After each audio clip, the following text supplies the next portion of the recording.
আমাদের ভাই আজকে শহীদ হয়েছে। জগন্নাথ বিশ্ববিদ্যালয়ে সাজিদ আজকে মারা গিয়েছে। আজকে আমরা অনেককে দেখতে পাচ্ছি, কিন্তু সাজিদের চিকিৎসার জন্য যখন 1 কোটি টাকার প্রয়োজন ছিল, যখন তাকে বিদেশে নিয়ে যাওয়ার দরকার ছিল, তখন আমরা কি আসি নাই ভাই? আজকে সাজিদের রক্তের হাতপথ রঞ্জিত হয়েছে ভাই।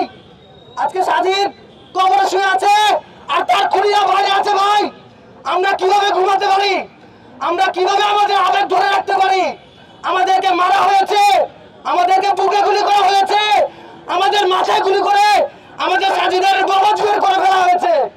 এই স্বৈরাচার, এই খুনিদেরকে আমরা চাই দ্রুত আইনের আওতায় এনে তাদের সাজিদের আজকে যে খুন করা হয়েছে বিচারের আওতায় আমরা আনার দাবি জানাচ্ছি। ভাই সাজিদ আমাদেরই ভাই। ওর মা, আমার মা, আমি যখন আন্দোলনে যাই আমার মা আমাকে 10 বার করে বাধা দিয়েছে, বাবা তুই যাস না, গুলি লাগবে।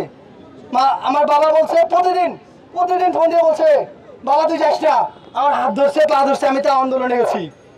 আজকে সাজিদের মা যে সন্তান হারা হলো, দায়ভার কে নিবে? সাজিদের বাবা যে আজকে সন্তান হারা হলো, দায়ভার কে নিবে? রাষ্ট্র এই দায়ভার বহন করতে পারবে? আমরা আমাদের যে ভাই, আসলে আমি খুব আবেগপ্রবণ হয়ে যাচ্ছি। আমরা সাজিদের রক্তের উপর দাঁড়িয়ে আছি। আমি আমার জগন্নাথের ভাইদেরকে অনুরোধ জানাই, ভাই আপনাদের হাত জোড় করছি, আপনাদের পায়ে পড়ছি, আপনারা সবাই এখন ভাই সাজিদের বিচার করতে হবে ভাই।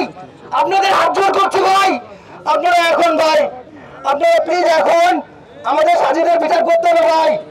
সাজিদের আমরা দাবি জানাই, সাজিদের যে আমি আসলে এটা আনুষ্ঠানিকভাবে দাবি জানানো হবে, তবে অনানুষ্ঠানিকভাবে জানাই যে সাজিদের পরিবারের একজনকে আমাদের জগন্নাথ বিশ্ববিদ্যালয়ে চাকরি দিতে হবে।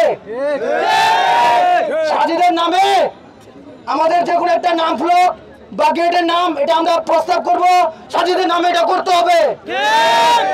আর যে কোনো অধিকার আদায়ে আমাদের সকল দল মত নির্বিশেষে আমাদের সকল শিক্ষার্থীদের জগন্নাথ বিশ্ববিদ্যালয়ের অধিকার আদায়ের জন্য এক থাকতে হবে। আপনারা থাকবেন ভাই? ভাই সাজিদের আপনার কষ্ট আমরা বুঝি ভাই, আপনারা প্লিজ সবাই এক হবেন। সবাইকে ধন্যবাদ।